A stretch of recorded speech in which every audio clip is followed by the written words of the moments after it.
नमस्कार। आज हम बीएससी थर्ड ईयर मैथमेटिक्स के फर्स्ट पेपर का 5th लेक्चर स्टार्ट कर रहे हैं। इसमें हम निरसन नियम, विलय समूह में निरसन नियम, विलय में निरसन नियम और फिर इस पर आधारित एक प्रमेय डिस्कस करेंगे। तो सबसे पहले बात करते हैं हम समूह में निरसन नियम। समूह में निरसन नियम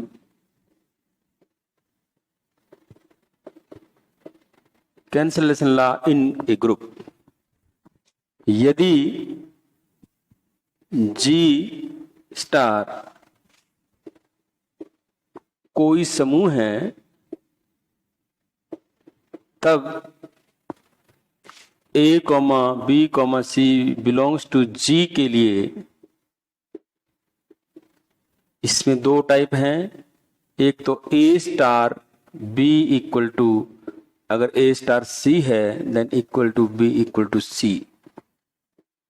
दूसरा b star a equal to c star, अगर ए है then equal to b equal to c. इसको बोलते हैं वाम निरसन नियम, इसको बोलते हैं दक्षिण निरसन नियम। वाम निरसन नियम यानी कि left cancellation law, left cancellation law यानी कि वाम निरसन नियम है। और इसको बोलते हैं राइट कैंसलेशन लॉ, दक्षिण निरसन नियम। तो किसी समूह में निरसन नियम सदैव लागू होता है और वो इस प्रकार होता है। इसका हम अगर प्रूफ भी देखना चाहें तो मैं आपको बता देता हूं। इसका प्रूफ देखते हैं, आपको आइडिया हो जाएगा कैसे करना होता है इसको। Since a comma b comma c belongs to G के लिए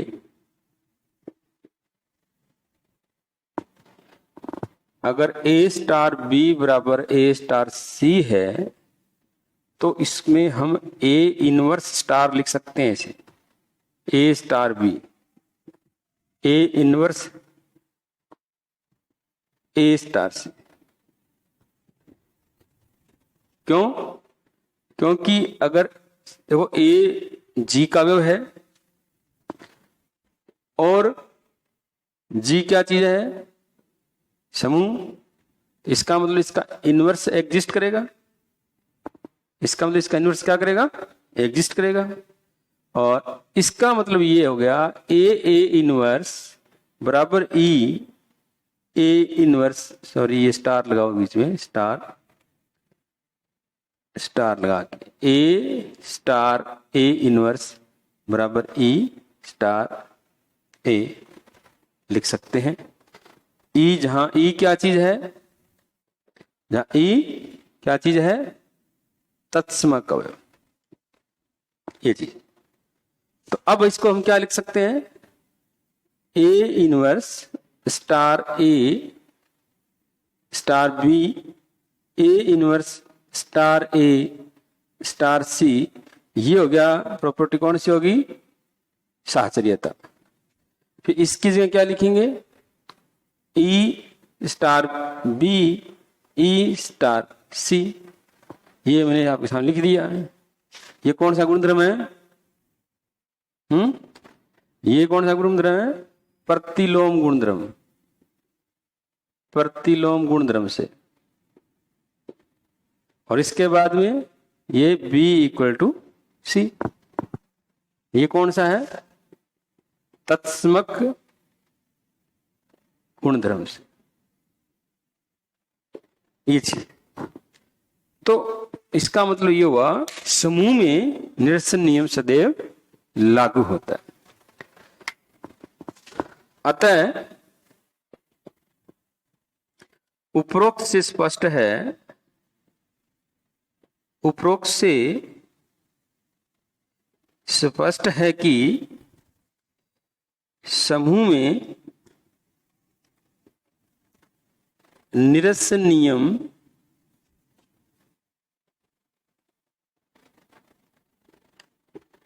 सदैव लागू होता है या सत्य होता है, ये हमें क्लियर करना है। अगर कोई समूह है तो उस समय निरसन नियम ये हमेशा सत्य होगा। ये तो बात कर ली हमने समूह की। अब हम बात करेंगे वलय में निरसन नियम। इसमें वलय में निरसन नियम, ring cancellation law in a ring, ये बात करते हैं। इसको क्लियर करना है, अच्छी तरह समझना है।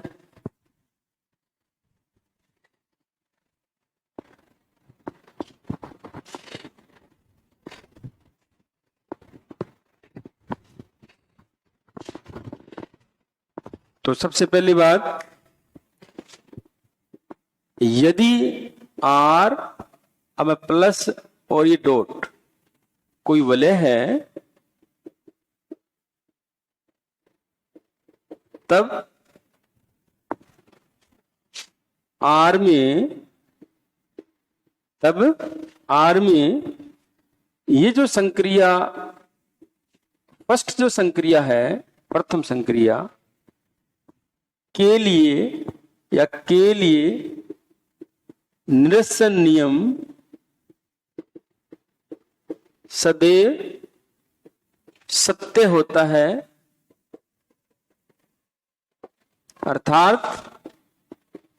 अर्थात नंबर एक, ए प्लस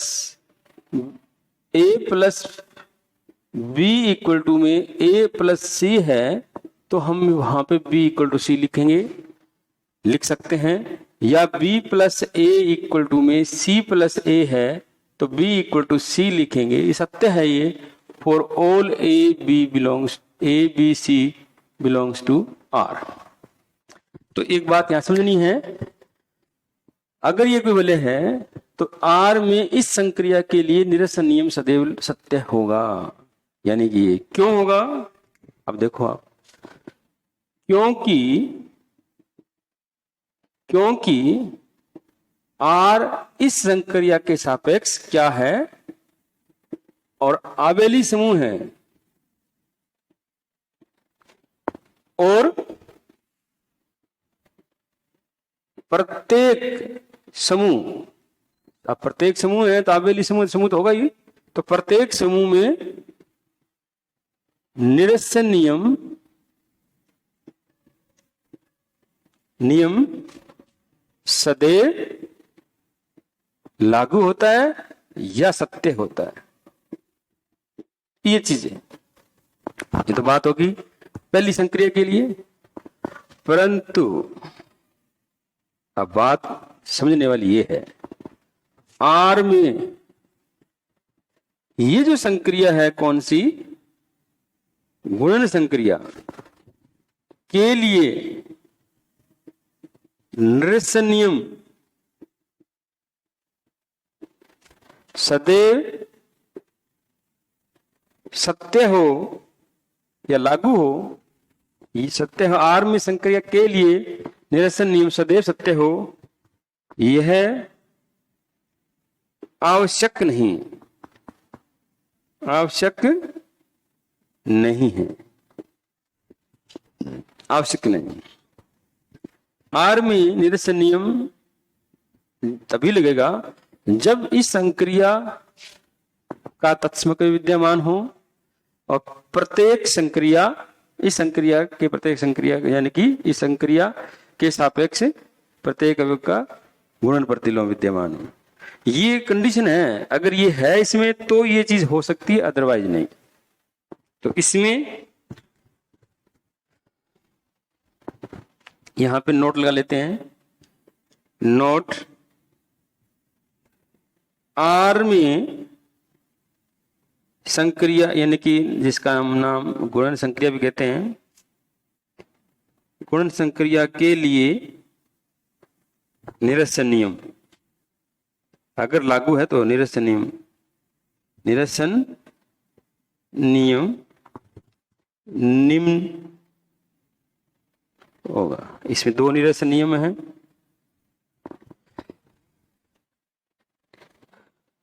प्रत्येक a comma b comma c belongs to R but a not equal to 0, ये ध्यान रखा, 0 शून्य अवयव जीरो का मतलब जीरो एलिमेंट के लिए नंबर 1 ए गुणा बी बराबर में ए गुणा सी है तो बी इक्वल टू सी लिखेंगे, और नंबर 2 बी इंटू ए सी इंटू ए है तो बी इक्वल टू सी लिखेंगे। ध्यान ये रहे कि दूसरी संक्रिया यानी कि गुणन संक्रिया के लिए जरूरी ये है कि ये जो एलिमेंट कैंसिल हो रहा है वो शून्य नहीं होना चाहिए, क्योंकि हमें पता है वलय के अंदर कभी भी शून्य अवयव का प्रतिलोम अवयव गुणन संक्रिया के सापेक्ष प्रतिलोम अवयव विद्यमान नहीं होगा। ये ध्यान रखना इस बात का।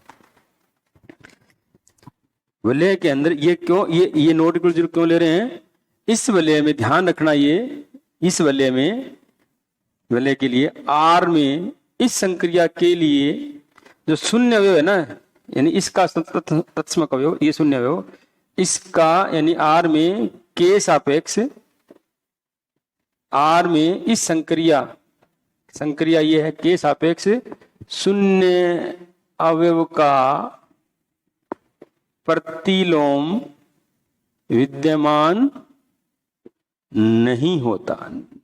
ये ध्यान रखो, जब तक किसी अवयव का प्रतिलोम ही नहीं विद्यमान होगा तब तक हम ये चीज लिख नहीं सकते। ये मैंने आपको करके दिखाया पहले। निरसन नियम तभी लागू होगा जब हम किसी अवयव को जिसको हम कैंसिल कर रहे हैं उसका उस संक्रिया के सापेक्ष प्रतिलोम में विद्यमान होना चाहिए। यहाँ पे हम ए नॉट इक्वल टू जीरो इसलिए ले रहे हैं क्योंकि इस अवयव का यानी कि शून्य अवयव का इस संक्रिया के सापेक्ष क्या विद्यमान नहीं है, प्रतिलोम विद्यमान नहीं है, इसलिए इसको छोड़ना पड़ेगा शून्य अवयव को। शून्य अवयव को छोड़ के बाकी सभी अवयवों के लिए हम ये चीज कह सकते हैं। तो अगर जब भी वलय में निरसन नियम की बात आएगी तो इंपॉर्टेंट ये चीज है, इसकी हम बात करेंगे। ठीक है, अब हम इस पे आधारित एक प्रमेय करते हैं। एक थ्योरम है वो कर लेते हैं।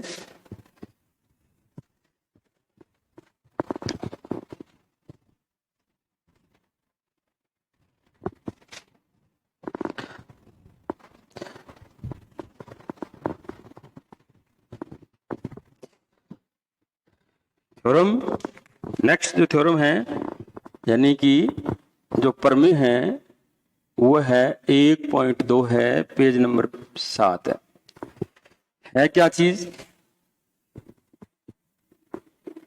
कोई वलय आर शून्य भाजक रहित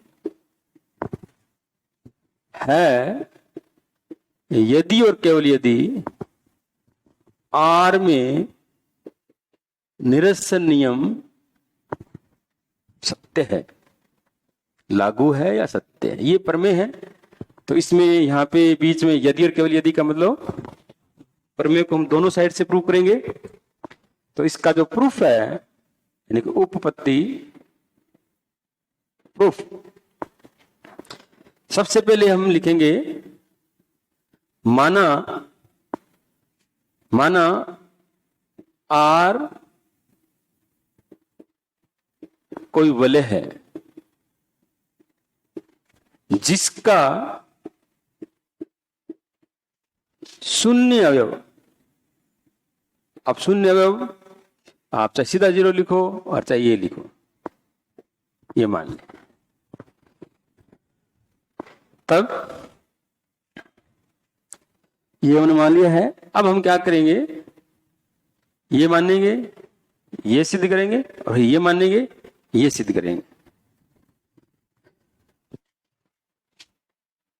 तब इसका यानी कि ये पार्ट माना वलय आर शून्य भाजक रहित वलय है, वलय है, ये मान लिया। तो तब हम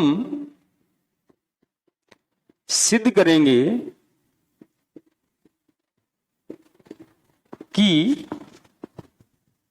वलय आर में निरसन नियम सत्य है। इसके लिए क्या करना है, फोर। आर में निरसन नियम का मतलब गुणन संक्रिया के निरसन नियम की बात कर रहे हैं। तो इसके लिए क्या होता है कि अभी मैंने बताया कि ए गुणा बी बराबर में अगर ए गुणा सी है तो हमें बी इक्वल टू सी सिद्ध करना है, ये सिद्ध करना है अपने को। तो इसमें क्या करेंगे, माना a comma b comma c, a comma b comma c belongs to R a not equal to 0 vector तथा ए गुणा बी बराबर ए गुणा सी। ये हमने मान लिया, हमने ये मान लिए। अब हमारा काम ये है कि हम बी बराबर सी सिद्ध करें, ये हमारा काम है, बी बराबर सी सिद्ध करना है।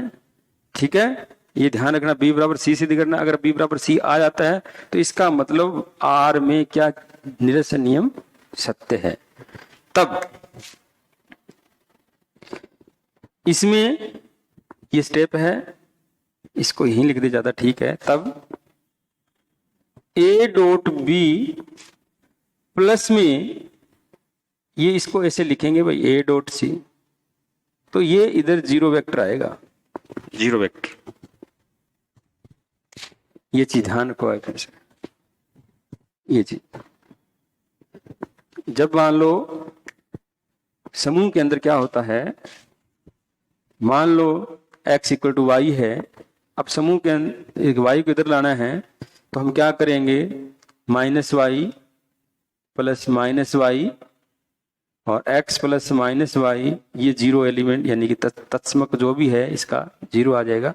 तो ये लिखें, ऐसा करते हैं काट, ऐसा नहीं है कि x माइनस वाई सीधा लिख दिया, थोड़ा ध्यान रखना इस बात का, सीधा नहीं लिखना है।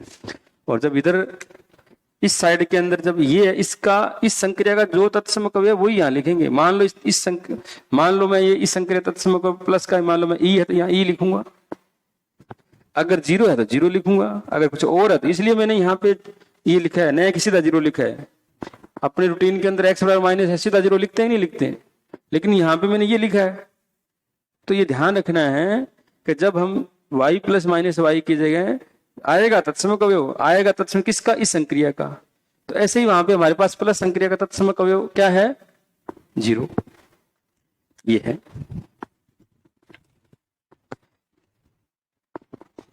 अब हमने फर्स्ट थ्योरम के अंदर एक काम किया था, इसको हम ऐसा लिख सकते हैं,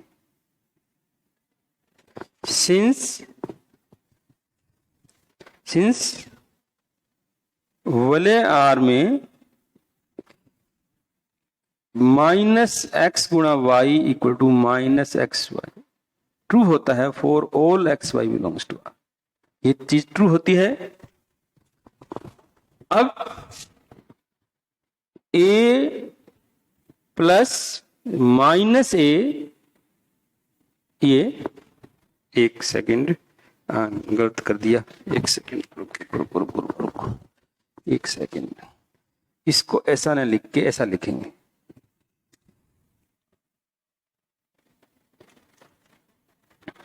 माइनस सी लिखेंगे। इसको थोड़ा सा चेंज कर देते हैं, थोड़ा सा चेंज कर दें, x minus y equal to minus x dot y is true for all x comma y belongs to R, ये है। तो क्या किया हमने ये माना है, फिर हम इसको इधर ले आए। लाने का तरीका ये है कि दोनों साइड इस एलिमेंट का इनवर्स दोनों साइड प्लस करेंगे, उधर तत्समक आ जाएगा, ये आ गया, इसमें फिर ये प्रॉपर्टी लगा दी। अब इसमें क्या करेंगे, बंटन नियम, a dot b plus minus c बराबर ये है बंटन नियम से। और वो भी कौन सा, वाम बंटन नियम, वाम बंटन नियम से। फिर इसमें ये आ गया, इसको ऐसा लिख सकते हैं b minus c equal to 0 element. अब इसमें ए बराबर शून्य है या बी माइनस सी शून्य है, ये लिखेंगे। क्यों लिखेंगे, क्योंकि जो वलय आर है शून्य भाजक रहित वलय है, परंतु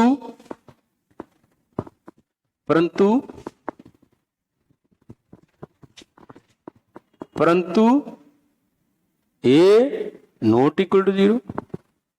तो इसलिए हमारे पास b minus c equal to 0, यानी कि b इक्वल टू सी, ये आ गया। इसी प्रकार हम सिद्ध कर सकते हैं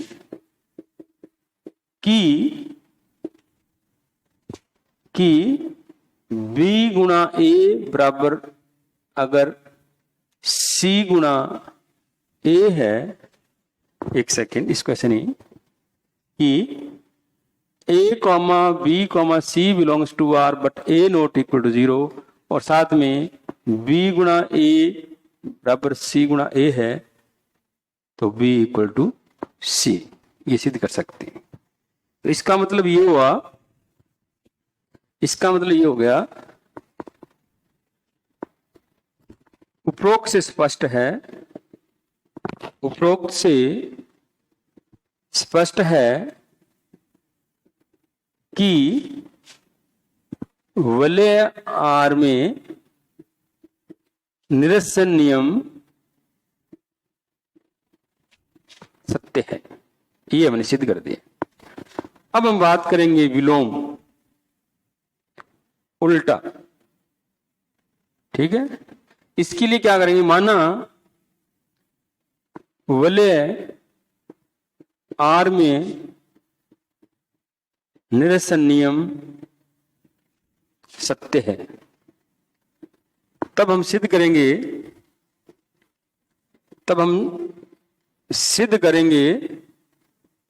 कि R शून्य भाजक रहित वलय है।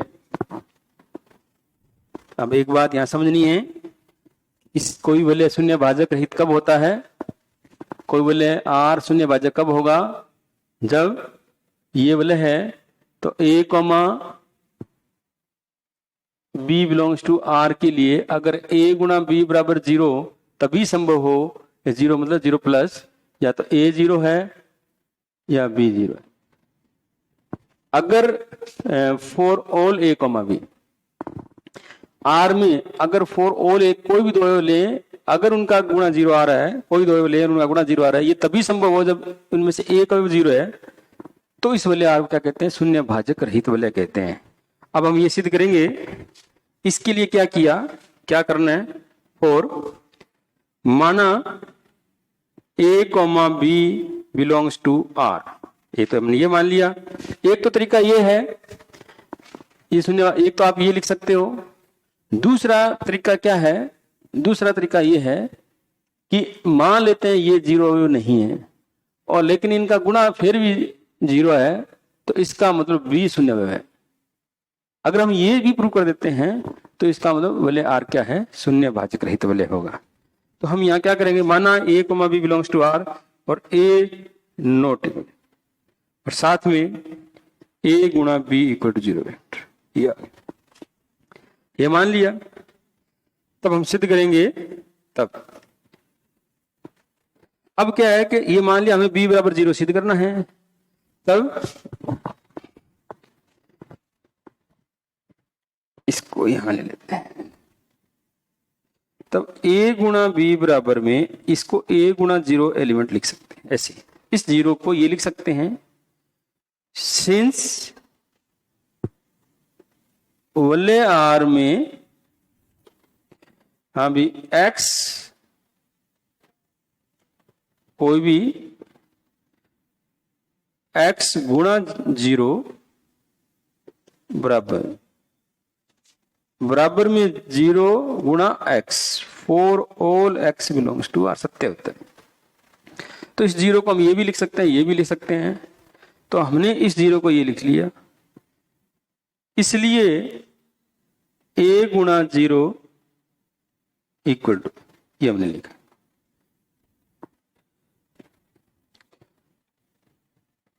बस ए बिलोंग्स टू आर है क्योंकि ए बिलोंग्स टू आर। बस अब ये आ गया, ये आ गया।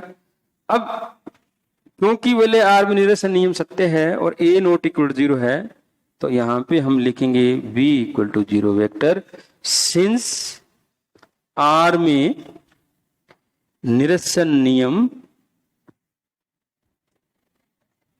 सत्य है और a not equal to 0 vector, ये चीज। तो हमने ये माना और हमने बी बराबर 0 ये सिद्ध कर दिया। तो इसका मतलब क्या हुआ, इसका मतलब ये हो गया, इसका मतलब ये हो गया आर शून्य भाजक रहित वलय है। तो इस प्रकार हमने एक प्रमेय की, अगर आर वलय आर निरसन वलय आर में निरसन नियम सत्य है तो शून्य भाजक रहित वलय होगा, अगर वलय आर शून्य भाजक रहित वलय है तो उसमें निरसन नियम सत्य होगा। तो ये हमने थ्योरम कंप्लीट की है। Thank you.